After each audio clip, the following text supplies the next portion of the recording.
Saram students, and welcome back to this session. Today we will continue with our lesson 11 from Beehive, If I Were You, written by Douglas James. Okay, we'll do a quick recap of what we learnt in the previous class.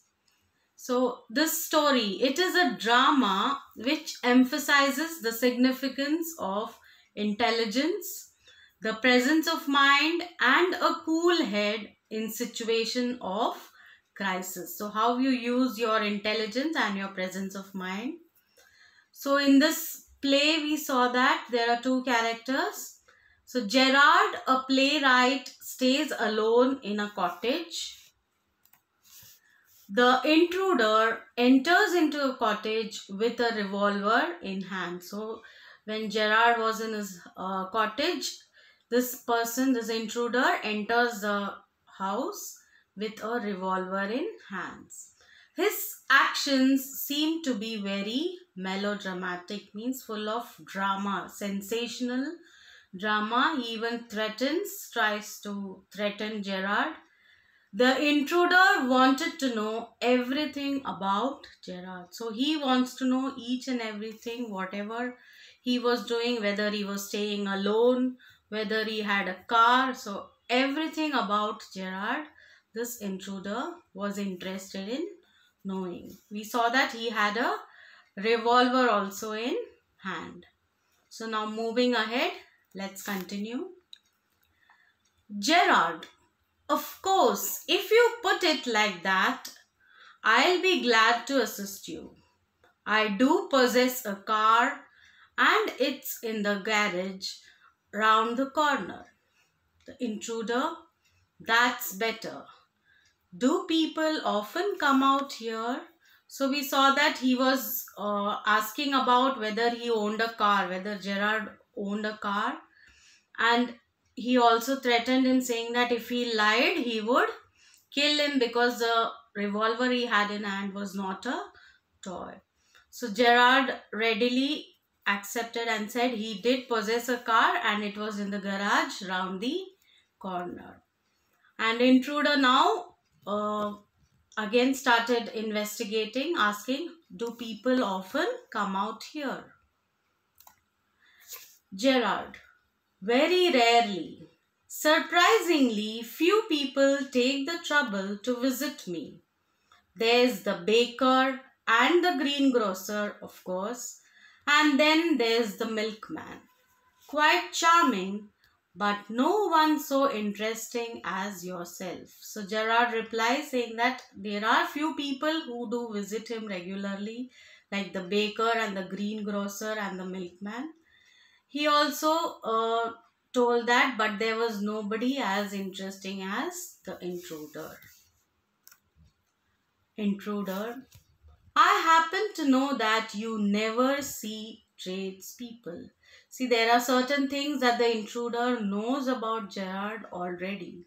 So he says that he happens to know that he never sees tradespeople, means businessmen. He doesn't see businessmen. Gerard, you seem to have taken a considerable amount of trouble. Since you know so much about me, won't you say something about yourself?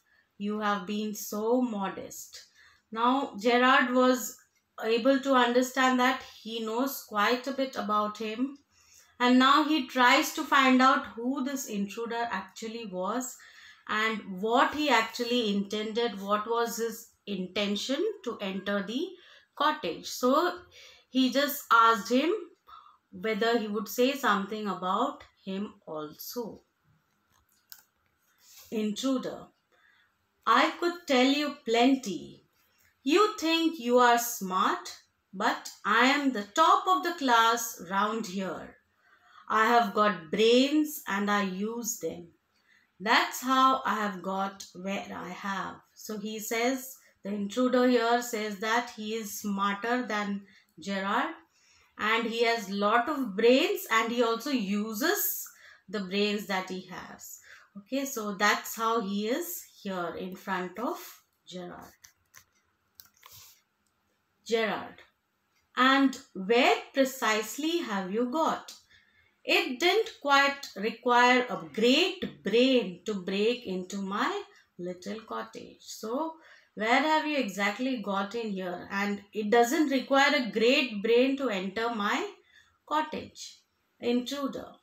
When you know why I have broken into your little cottage, you will be surprised, and it won't be a pleasant surprise. Now, the intruder again says that he has entered the cottage with some purpose, and when Gerard comes to know about it, when he knows what he is actually going to do, he would be really surprised, and it won't be really pleasing. It won't be a pleasant surprise.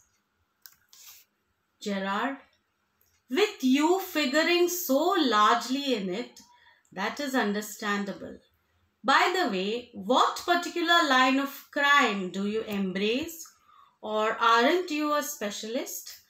Now he is beginning to develop more conversations to understand the intruder. He asks him, I can figure out that there is something in your mind that you have entered into my cottage.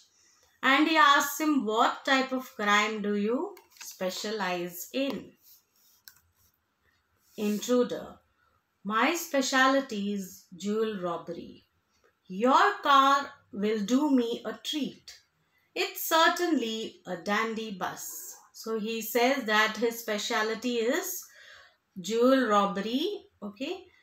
Your car, that is Gerard's car, would really help him because it's a very dandy bus, means it's an excellent and impressive car. Gerard, I'm afraid jewels are few and far between in the wilds of Essex. So he says there is not much jewels which we possess here, and it is very difficult for you to find jewels all around this place. Intruder, so are the cops. I can retire here nicely for a little while. Gerard, you mean to live with me? A trifle sudden, isn't it?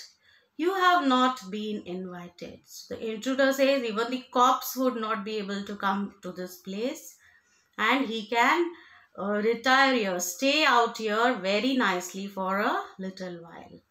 Now Gerard is not very happy with this. He says, you are not invited to stay with me out here because the sudden entry is not really pleasing him. Intruder, you won't be here long, so I didn't trouble to ask. Gerard, what do you mean?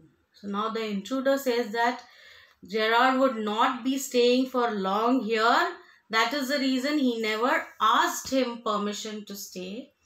So he is really worried now. Gerard asks him what that means, what he is intending to do. Intruder, this is your big surprise. I am going to kill you. Gerard, a little harsh, isn't it? So now the intruder replies saying that it's a big surprise for you because I am going to kill you. He'll be killing him and staying back in his cottage. Gerard says that this is a little harsh, too harsh. Intruder with heavy sarcasm. Yeah, I'll be sorry to do it. I have taken a fancy to you, but it's just got to be done. He sarcastically replied saying that yes, I'm very sorry because I really fancy you. I have started liking you, attracted towards you, but then I will have to do this job of killing you. Gerard, why add murder to your other crimes? It's a grave step you are taking. So he says that your specialty is just robbing jewels. So why add murder to your crime list?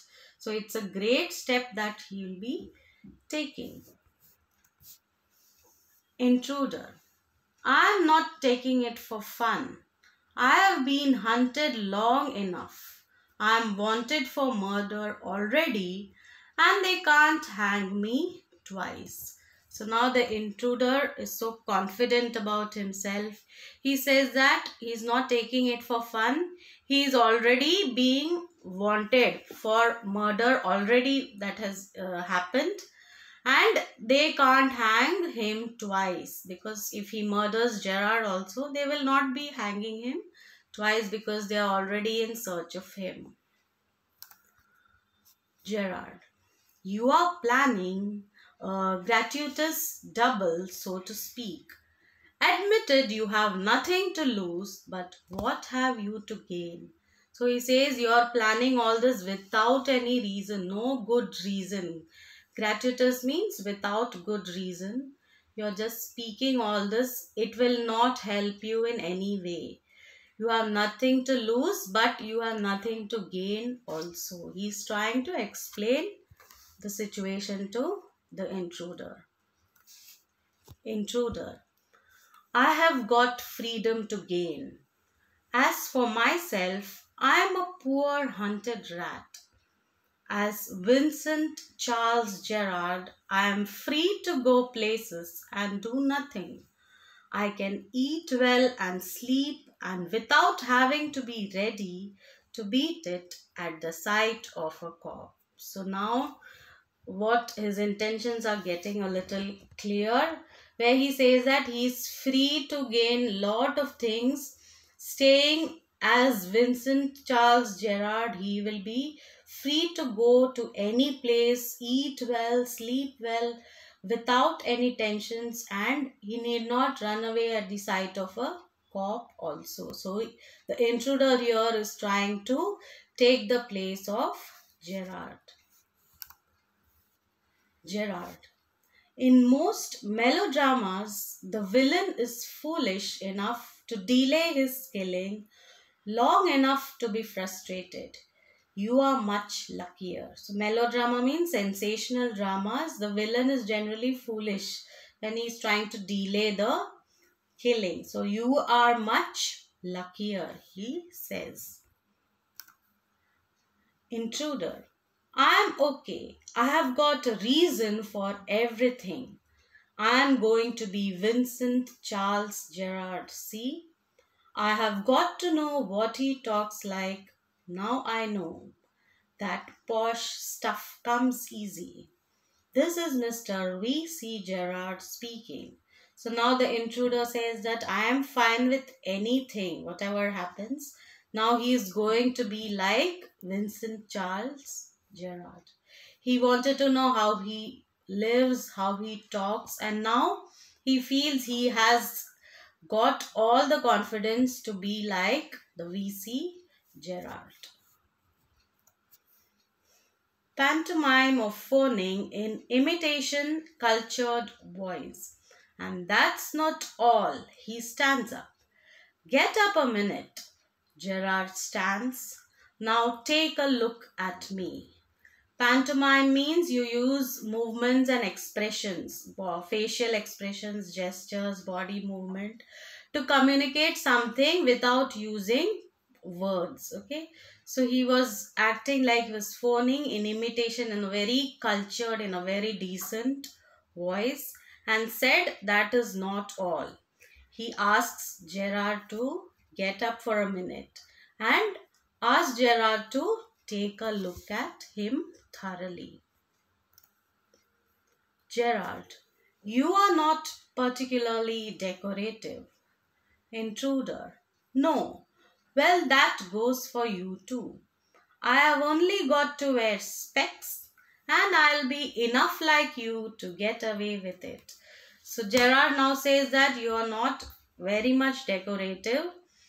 So intruder here says, yes, even you are not. He just had to wear specs to resemble Gerard, and he would do that very easily. Gerard, what about your clothes? They'll let you down if you're not careful. Intruder, that'll be all right. Yours will fit me fine. So now he is asking about the clothes. What would he do about the clothes, the clothing? Intruder said that he has a similar build, So all his clothes would fit him very well. So that's not a problem at all. Gerard, that is extremely interesting, but you seem to miss the point of my remark. I said you were luckier than most melodramatic villains. It was not a tribute to your intelligence. You won't kill me for a very good reason. So Gerard now is also very confident. He says that he is not that lucky like the other villains to kill the hero out here. So he is not very intelligent too. And he also told the intruder that he would not be able to kill him for any possible reason. Intruder. So that's what you think, Gerard. You will let me go, and thank God you didn't shoot sooner. So intruder now says, you think so that you can get away from me, but it's not possible. However, Gerard was so confident that he says that you yourself would let me go, and you would thank God that you did not shoot me earlier. Intruder. Come on, what's on your mind? Better be quick. This conversation bores me. Now the intruder says that you tell me what is in your mind and better be quick. This conversation is getting a little boring, which he is not at all interested in. Gerard, your idea is to elude the police by killing me and taking on my identity. So Gerard here says that he's trying to elude. Elude means escape. So he says that you're trying to escape the police by killing me and taking on his identity. Now, this is the actual intention that the intruder has, wherein he can take Gerard's identity and stay on. Gerard says that this may not be possible.